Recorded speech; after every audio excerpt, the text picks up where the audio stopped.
Hi friends, ఈరోజైతే sweet కార్న్తో masala chat preparation చూపిస్తున్నాను. ఒక కళాయిలో హాఫ్ వరకు మనము వాటర్ వేసుకుందాం.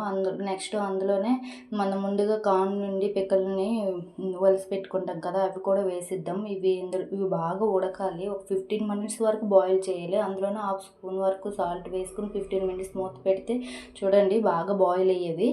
ఇలా బాయిల్ అయితే సరిపోద్ది.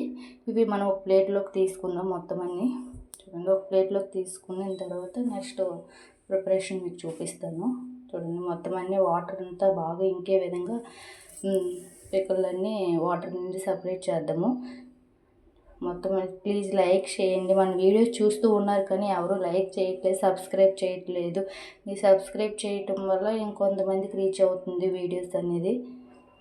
నెక్స్ట్ ఒక ప్యాన్ పెట్టుకొని అందులోనే కొన్ని హాఫ్ స్పూన్ వరకు బటర్ కూడా వేసుకుందాం.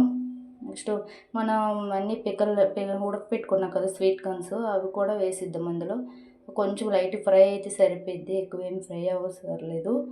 నెక్స్ట్ ఇందులోనే ముందుగా చిన్న చిన్న పీసెస్లా కట్ చేసుకున్న ఆనియన్స్, నెక్స్ట్ టమాటా చిన్న చిన్న పీసెస్లా కట్ చేసుకున్న టమాటా, నెక్స్ట్ కీరా కూడా వేసుకుందాం. చిన్న బాగుంది ఇది ఫ్లేవరు. నెక్స్ట్ అందులోనే కొత్తిమీర కూడా వేసుకుందాం. నెక్స్ట్ అందులోనే 3 స్పూన్స్ వరకు కారం తీసుకుంటున్నాను. నెక్స్ట్ అందులోనే హాఫ్ స్పూన్ వరకు చాట్ మసాలా, నెక్స్ట్ అందులోనే హాఫ్ స్పూన్ వరకు పెప్పర్ పౌడర్ కూడా వేసుకుందాం, ఫ్లేవర్ బాగుంటుంది. నెక్స్ట్ అందులోనే హాఫ్ స్పూన్ వరకు సాల్ట్ కూడా వేయించుకుందాం. ఆల్రెడీ మనం బాయిల్ చేసేటప్పుడు వేసుకున్నాం కదా, అది కలిపి సరిపోద్ది, ఇంకేమీ అవసరంలే. అదంతా బాగా కలిసే విధంగా బాగా కలుపుకుందాం. ఆల్మోస్ట్ రెడీ అయిపోయింది చూడండి చాట్. చాలా టేస్ట్గా ఉంటుంది, హెల్దీ కూడా. ఒకసారి ఇలా ట్రై చేయండి. ఈవినింగ్ టైంలో స్నాక్స్ లాగా బాగుంటుంది. చూడండి ప్లేట్లో సర్వ్ చేసుకుంటే చాట్ మసాలా రెడీ అయిపోయినట్టే. చాలా టేస్ట్గా ఉంటుంది స్వీట్ కార్న్తో ఇలా చేసుకుంటే. Okay, bye friends.